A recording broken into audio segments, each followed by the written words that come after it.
Morning, everybody. It is the 16th of June. We are Signal Centre Talking Ball. I'm Joe, joined by Steve and Jamie. Morning, gents. Good morning. Good morning. Top of the morning to you. All good, thank you. All Home good. mine How are you, today? Joe? Yeah, all good, Ah. thanks. Would you say, Joe, you broke up? So, Jamie, you're back at home. Yeah, I'm back in my usual setup, and thank goodness, it's just so much nicer being able to click on something and have it load rather than click on it. Wait, have a quick coffee, a shower, and then it's loaded by the time you get back. So yeah, back home, everything is looking like it's working fine, which is good. Superb. Okay, let's get stuck into the latest headlines then, shall we? It's a pretty eventful trading session yesterday on the back of what the Fed did. As we expected, there was a rate hike of 75 basis points. There was some chat that it could be around 50 basis points, but they went in and front-loaded it with 75 basis points. There was a big shift in the rate projections from individual members, with the median projection that rates will be at 3.4% at the end of the year from 1.9% at the March meeting. So the end of 2023, the median rate was also increased to 3.8%. So we are expecting to see higher rates in the coming months. Chair Powell is determined to curb inflation. Obviously, this is the biggest risk to the market at the minute. And obviously trying to get that under control. So he was very committed to that in his speech yesterday. We also saw retail sales tick a little lower yesterday. Sales declined 0.3% for May from a downwardly revised 0.7%. We saw a minor correction in the dollar, although that's back on the front foot today. So back to trending higher. We saw the ECB aim to cap peripheral yields. We also saw a surge in Australian employment yesterday. So all eyes now onto the BOE today, the Bank of England. They're expected to raise rates as well. 25 basis points is the expectation. That comes out at 12 p.m. today, UK time. We've also got the Swiss National Bank. They're expected to hold interest rates at minus 0.75%, but more hawkish forward guidance is expected in order to combat inflation. And finally, we had the Bank of Japan under pressure as well. They're expected to announce further action as well in their policy decision, which comes out overnight. I think it's 3 o'clock UK time tomorrow morning. So we'll be looking to see what they do as well. So that's pretty much it for the headlines. Shall we get stuck into some charts? Steve, do you want to kick us off? Yeah, sure. I'll dive into Bitcoin. Hasn't really. We had a little bit of a further dip lower yesterday. Let's take a look at the hourly chart. We saw this nice little sell-off about 10 o'clock yesterday morning UK time, and formed a nice little morning doji star formation from this over like a 3-hour period. That's a bullish sign, and obviously the technicals corrected higher and traded really well off that. However, we did stall again around about the 23,000 level. So we are forming a little bit of a bottom down here. And it's showing us a clear neckline as well. So 23,000 above there, we need to capture ground above there for the measured move target of that would be around about, actually it'll be a little bit higher than that. That was just yesterday's candle. So let's see where it would be. It'd be about 26,000. That would be the measured move target if we manage to break above here. Yeah, looks slightly positive. 20,000, obviously a bit of a line in the sand. A break below there. I wouldn't be surprised to see further selling, a bit more capitulation, maybe some decent stops below there as well. Definitely something to be wary of. On the commodity side of things, gold had a bit of volatility over the Fed meeting yesterday. During the day, managed to get up to 1836, bounced off the lows from 1805, which were posted the day before. We got a nice little reaction lower down to 1814 and then higher. Then it moved higher, took out the highs, made a new high at just below 1842. We're hanging around 1828. So attempted a bit of a bounce. There's signs of a rounding, bottoming formation, a little bit similar to Bitcoin actually, and really need to get above 1840 for anything else to get excited about. Anyway, 1850 then 1878. The next levels above there. Below 1804, we've got a little bit of psychological support at 1800. We've got 1787, which was a previous low back here. And below that, set down to 1760, 1725. They're the levels to watch. Crude oil has had a bit of a pullback, a nice little pullback, formed a double top here on the, let's highlight it, formed a double top on the hourly chart. Very nice indeed. Here we go, here we go.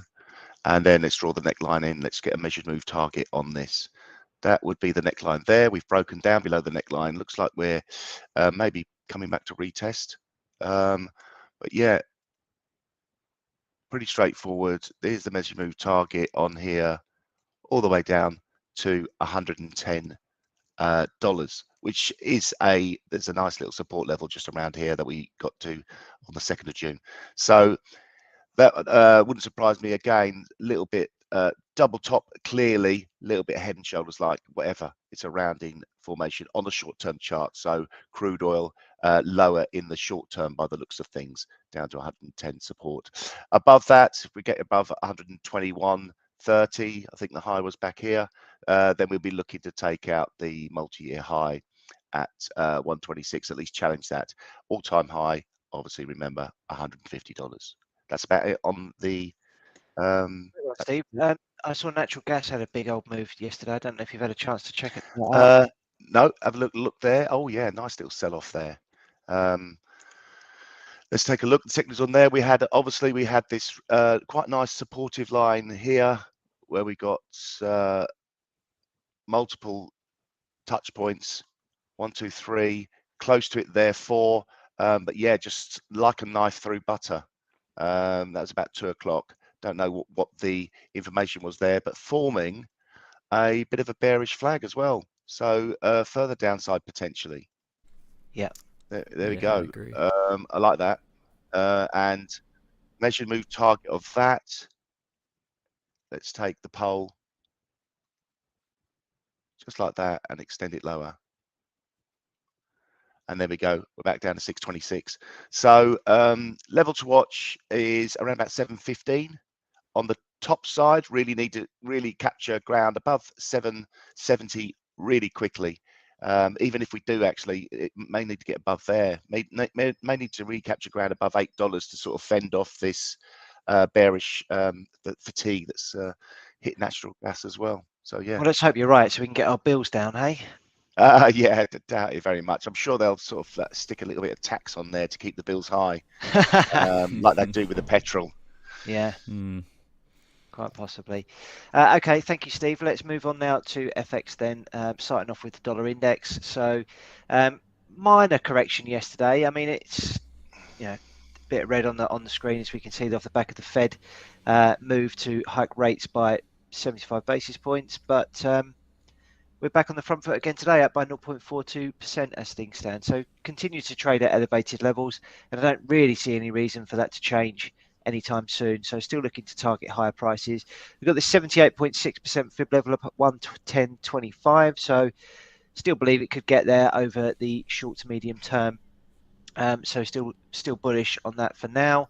If we take a look at euro US dollar, that continues to trade around this key support zone here, which is around 103.50. We saw a little bit of a bounce yesterday in line with this support, but again, back on the back foot with this today, down by 0.3% as things stand. If this level breaks, then there's a fair amount of fresh air for that to move into on the downside. This level that we've got highlighted here is relevant, going back to 2016. So that'd be fresh 6-year lows if it gets below there. Let's look at cable. That had a decent move higher from this 78.6% fib level yesterday, posting a decent green candle. Yeah, you could say it was an engulfing candle. So obviously we've got the Bank of England today, so that will be well watched. We have to wait and see whether or not there's any follow through to the upside on that, following that bullish engulfing that we posted yesterday. If we take a look at euro sterling, lots of movement on that yesterday. It looks as though we've got maybe an inverse head and shoulders that's formed here. It's certainly not a straightforward one, but there is potential here for this to have formed a bottom, I think. But yesterday we saw all the previous day's gains, which were pretty significant, pretty much given up. So really choppy trading in that, and not likely to change today ahead of the Bank of England announcement later today, and obviously with the ECB poised to take action too. So likely to be a lot of volatility in this. Moving on to indices. Yesterday we did see a little bit of a bounce in the markets, particularly in the DAX here. We highlighted this level of support. This was the gun to the head trade that we did yesterday, or I did yesterday, and it moved nicely to the upside, hitting the reverse side of this 50% fib level. But yeah, we are giving up these gains today. We're down by over 1% as things stand at the moment. So doing a pretty good job at engulfing all of those gains. If we do break below these support levels here at 13,277 is what I've got highlighted, then we'll be looking for a move down to this next level of support, which is the 78.6% fib level at 12,965. So it looks like indices are going to remain under pressure. If we take a look at NASDAQ, we've got a gap on the chart here that still hasn't been filled at 11,820. We got fairly close to it yesterday, a little bit of a relief to the upside, but still looks like it's under pressure and that the sellers are going to continue to dominate. So still looking for lower prices. This 61.8% fib level at 10,500 still remains the key downside target. And if we take a look finally at the S&P 500, we've still got this big head and shoulders in play. We're below the 38.2% fib level, and that looks as though it's acted as a resistance on the reverse side. Also, we've got this swing low here from the 20th of May, which is acting as resistance as well. So still looking for lower prices there. Next major level to consider is the 50% fib level, which comes in at 3,500. Below that, we've got the measured move target of this head and shoulders top pattern, which comes in at all the threes. So still looking for lower prices on indices, it would seem. That's it from me. Jamie, over to you. Cool. Thank you very much, Joe. Right, we'll jump in as usual with our biggest gainer and loser of the day. The biggest gain yesterday was this Sidus space, up 225%. Gapped up on obviously huge volumes. You can see at the bottom there. We'll jump in and have a look at this. Where are we? Sidus Space said that Raytheon Technologies subsidiary selected it as a teammate for NASA's Exploration Extravehicular Activity Services contract, which has potential value of $3.5 billion through 2034. So off the back of that news, it skyrocketed up. So a really nice move there for anyone that was in on that. On the flip side of that, CPS was down 26.53%. Cooper Stand Holdings. I actually took a look at this chart on a bigger scale, and it's had quite a fall from grace. If we zoom out to a weekly chart, it was only a few years ago this was trading up at $142, and now we're all the way down to $3. So it's been a real fall over the last 4 years or so, 5 years. There, we'll look at why has this happened. Here we go. CPS said it's retained Goldman Sachs as a financial advisor to assist the company in analysing and evaluating potential alternatives for refinancing its capital structure. A lot of red volume days you can see here. These really big spikes of volume. So obviously people trying to get out of that position there. Down to $3.71. So definitely not a happy time. We'll check on Box as we always do. Box had its biggest volume day since this big sell-off yesterday. It actually finished up 3.55% on the day. Despite this big sell-off, it gapped up and actually sold off. So, but look at this volume. It really is. It's 10 times the average volume we get for Box. So, and that's including the big increase we've had recently. So it's a really a lot of shares traded yesterday for Box. We'll keep checking up on it. I find it very interesting how this is just fallen so quickly, and we'll check in every so often, see how it's getting on. Looking at the stock heat map, we had a pretty nice day overall yesterday. Tesla up 5.48%. We'll check out that in a sec. Amazon up 5%. Google, Microsoft almost up 3% each. It was a pretty nice day across the board. A bit of a bounce, which again, I said yesterday after the aggressive sell-off we had that perhaps the bounce was in store. Whether we get any follow-through from that, we'll have to wait and see over the next few trading sessions. We'll check out a few of these stocks specifically now. So first, we're going to check out Beyond Meat, which had a really nice 13.95% move yesterday. It's in this long-term downtrend. so I wouldn't necessarily be looking for a buy at this point, but we were at a bit of support, which is hit for a third time, and it's pushed right on through up to this short-term trend line in this descending triangle formation we've got here. Slight increase in volume, so quite a nice day overall there for Beyond Meat. NEO we've looked at a couple times recently, and perhaps we are getting a bit of a turnaround in this now. You can see the volumes increasing as we're getting these nice bullish days. The last 2 days have been particularly good. We've gapped up twice, and the volume is still increasing. We are hitting this support level here, and you could kind of say, I mean, if you really squint, you can maybe see a bit of a inverse head and shoulders type pattern. Let's see if we can draw that. It's not perfect, but you can see how perhaps now there we go. It's not great at all, but this perhaps now it's starting to change in the bulls. I can't get my words out. The bulls are starting to take control a bit now. We have this. I'll get rid of that. We have this high low here, high low here. If we do get a break above this resistance, that would be really nice. And we'll look at that on a weekly chart. If we can close above these previous wicks, that would perhaps start to show a bit of a turnaround. And we have the potential for this double bottom here to be playing out if we kind of get. I think we need to get more up to these $23 levels to get into that. But not some really nice days there for NEO the last 2 trading sessions. Quick jump into Coinbase. It's been pretty volatile recently off the back of all the moves in crypto. I guess the key level to watch here is this 46 on the downside. We know kind of where we're at with crypto. We think there could be potentially further selling coming in. So I'd still be looking for sells in this if I was going to be trading it. Not a lot technically going on at the moment. Like I say, I think the key levels are this 81.78, 46.15. Could be a lot of chop in between. We've got a lot of gaps that need filling, so perhaps there is a bit of room for upside. Whether it's a short-term bounce, I think that's probably the likely outcome, but we'll keep an eye on that and see how it develops over the next few weeks. Tesla, I wanted to take a quick look at from a weekly basis. What we have here, if I zoom out, we have Fibonacci retracements on from the COVID lows to the all-time highs. And you can see at the moment this 50% fib is doing a job. We haven't had a weekly close under it. It's tried on 2 occasions now, and this would be the third. But we have had more buyers stepping in over the last kind of 3 out of the last 4 trading sessions. We've closed higher than we've opened. And this could be a bit of potential for a double bottom if we get a move closer up to this kind of 790, 780 level.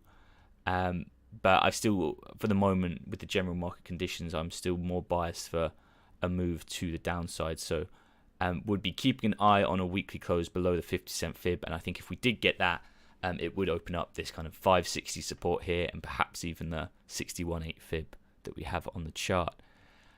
Look at a couple more. What did I want to look at Etsy for? Why have I tagged this? Yeah, just a bit of support here on Etsy. We're kind of ranging. We've had a long sell-off here. Not a lot of fun if you've been bullish on this stock. We've come down pretty hard from, where were we? Not long ago, it was in November, we were at $300. We're down to 76, so it's been quite full. I would see this at the moment, because we are in this downtrend, as a period of consolidation before we do potentially break lower. So I'd be watching these key levels here, this 69.83 is kind of $70 level, and then the 86 level from the upside. Certainly would be preferring to sell rallies on that though at the moment. What else we looked at? We looked at GME. The last one we'll take a look at today is Disney. I want to zoom out again. We want to take a look at, do we look at the monthly? Is that crazy? Maybe we look at the monthly. Some more fibs on Disney here. I think you can see, I mean, where are we with 16? So we're halfway through the month. We've had the last 4 months, we've had closes lower than the open. I think if we get a close below this support here, and I'll zoom into weekly so you can see it, it's been short-term support here. It's been support back here. We did gap through it during COVID, but we've gapped through it again. So to me, the next likely stop for Disney would be this 61.8 fib at $85. Take this out to a monthly. After that, there's a lot of room for a downside. So you can see this is a monthly chart. So we're seeing here the last 10, 15 years or so. This 61.8 fib level has actually been quite important before it even became the 61.8 fib. You can see it's wicked off at here, so that's 3, and then 4th time during COVID. But if we were to get a monthly close below that, there's not a lot of technical structure for me before we kind of hit these levels here. Let me draw it on, like around these levels of $33. So that would be quite a considerable move. That's obviously, this is a longer term picture, so that could be one of those things that takes a while to happen. It may not happen, but I think a monthly close below the 61.8 fib would certainly open up a lot of free space for Disney to potentially fall. So we will keep an eye on that. Can we get this? Yeah, so this kind of highlights my point. We're bringing up the volume on the right side here. And you can see from the 61.8 fib all the way down to this blue line I've just drawn, there's a complete gap in volume, which suggests that there could be that quite fast and heavy sell-off. There's not been a lot of transactions here. You can see the run-up we have from 2011 to 2015 was pretty vertical with not a lot of selling pressure. So, yeah, like I say, I think this particular 61.8 fib is a really, really key level for Disney. And it's one we'll check in on perhaps come the start of July, because I think at the moment you don't want to kind of preempt these things, but you can see quite clearly on this right side how important the level is. The volume we've all had has been at this 100 level, and then it really does dip off between about 83 and all the way down to about 36. So definitely one to keep an eye on. Disney, but we will call it a day on the stocks there. Let's see what happens today during the session. Cool, thank you, Jamie. Steve, you want to show us some new sentiment? Yeah, I was going to just dive into the new sentiment, looking at really the dollar yen, and picking up on this. Just a question asked on the TradingView stream about sentiment, and this is actually actual real new sentiment. This is a new sentiment based on stories that we've seen over the last month. This is the chart down here. You can see the price line in the white line, the blue line in the new sentiment, and you can see it's been pretty much new sentiment has been really sort of like quite positive. Although the number is negative, it's been more positive than normal. If we look over the right hand side, the new sentiment does bring us some market alerts as well. That'll give us a confidence reading in the market moving higher or lower over a duration period, as you can see on the right hand side. Now you can see most of the ones in red, the negative signals are 40%. So if we take a look at the higher percentage readings, you can see 1, 2, 3, 4, 5 here, 1, 2, 3, 4, 5 here. You see 80 and 90% confidence in the market moving higher over the last month. So just wanted to highlight that. The most recent one, we've seen a drop off in new sentiment, so maybe we'll get a small pullback in price. Well, we've seen it yesterday with yesterday's bearish outside candle, maybe a little bit of dip to the downside, but overall new sentiment seems to be turning back every time it does dip. So just looking at that, remaining quite positive on the dollar as we stand. Okay, gun to the head trades then. So yesterday, as we do all day, every day that we do these videos, we pick live trade ideas on the stream. We obviously track the performance of those ideas throughout the trading day. Each of us must come up with a stop and a target on these trade ideas. Of course, risk management is vitally important when trading. All these ideas are placed at market, and the ideas will expire at 9 p.m. UK time or when the stop or the target is hit. So let's just have a quick recap on yesterday's ideas. You can find them all on our TradingView profile. So Jamie, I know you were stopped out in your trade yesterday, so we don't need to check that out, but we had a couple of winners on the stock side of things. So we went long of DAX. If we just click the play button, we can see that played out quite nicely, although it has started to tumble. But obviously these ideas are closed at 9 p.m. UK time. So that was a nice win of 1.12R. Steve, you went long of NASDAQ. Similar sort of situation. It was pretty choppy actually, but you were nicely on side come 9 o'clock. You were up by 1.15R on NASDAQ. Lovely. So well done to you. So fresh trade ideas today. Who wants to go first? I've actually got one ready, so I don't mind going first. Yeah, go actually. ahead. It's all set up, ready to go. Just need to click the publish button and we'll be live with that one. It's actually looking at Aussie versus the Canadian dollar. Really short-term stuff here. So this is the hourly chart. And for me, it looks like we've got a decent looking downtrend in place. I was looking at the 10-period exponential moving average. We've just turned negative on that, so we closed below it. And if we look at real short-term time frame as well here, so this recent swing move, we've got a 78.6% fib level coming in at 90.44, which seems to have done a job as resistance as well. So I'm going to sell this at the current price of 90.17. I'm going to put a stop loss above this level here, which comes in at 90.52, and I'm targeting a move back down to these swing lows, which comes in at 88.83. So looking for 3.76R on Aussie CAD today, and I'll get that published to the TradingView account right now. Excellent. Nice one. Who's next? Good stuff. Yeah, I'm Go, happy Steve. to go. Yeah. Well, I'm looking at natural gas now that Joe's highlighted. Looking at this, a bearish flag forming. We're seeing price action just holding over the last sort of like 5 or 6 hours. So I'm preempting the fact that this will break lower. Let's get this a bit more accurately. Keeping the stop really tight. So the stop is just above this candle here, which is the most recent swing high, just above 768. I'm selling the natural gas at 754.5, which is the current price. Stop is at 769.5. I'm targeting a move to 634.5. A massive 8-to-1 shot. Go, Steve. Very nice. Okay, I'll jump in with mine. This is a very speculative idea. It's going against the trend. I'm looking at US dollar versus the Turkish lira. For me, it's quite a simple idea. There's not a lot to it really. We've got resistance, we've got support. We're at resistance. I'm going to try and trade it back down to support. I'd obviously prefer really in this kind of trend, if we take it out to a daily, clearly we are in an uptrend. So my bias would be buying dips rather than selling rallies, but I can get some really nice risk reward out of this, trading all the way to the support down here. So we're going to try and sell this, and like I said, this is very speculative, but we'll give it a go. Selling it at 17.2898. That's my entry.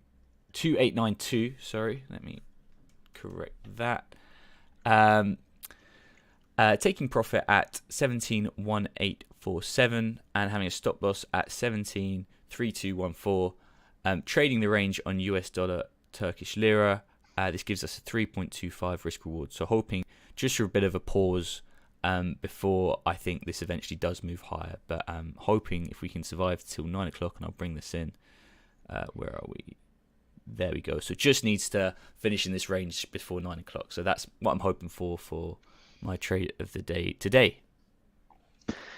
Very nice. Okay, so there's 3 new trade ideas for anybody watching the video to check out. Obviously, these are speculative ideas because we are effectively coming up with the ideas with a gun to our head. So do be cautious when looking at these ideas. Obviously, there's a lot of data due out today as well, which you need to be aware of. We've got the Swiss National Bank coming out with their policy decision in the next 2 minutes. So that could be potentially quite market moving. So do keep an eye out for that. Then at 12 o'clock UK time, we've got the Bank of England policy decision that will also be backed up with some commentary as well. So we're waiting to see how the Bank of England want to proceed in terms of combating inflation and their monetary policy plans. 1 o'clock UK time, we've got the US weekly jobless claims, and then overnight 3 a.m. UK time tomorrow, we've got the Bank of Japan policy decision. So plenty of potential volatility that could occur as a result of these data points today. Anything to add, gents, before we wrap it up for the day? No, that's all good. Safe trading out there, everyone. Absolutely. Yeah. Okay, we will be back tomorrow morning. Cheers. See you guys.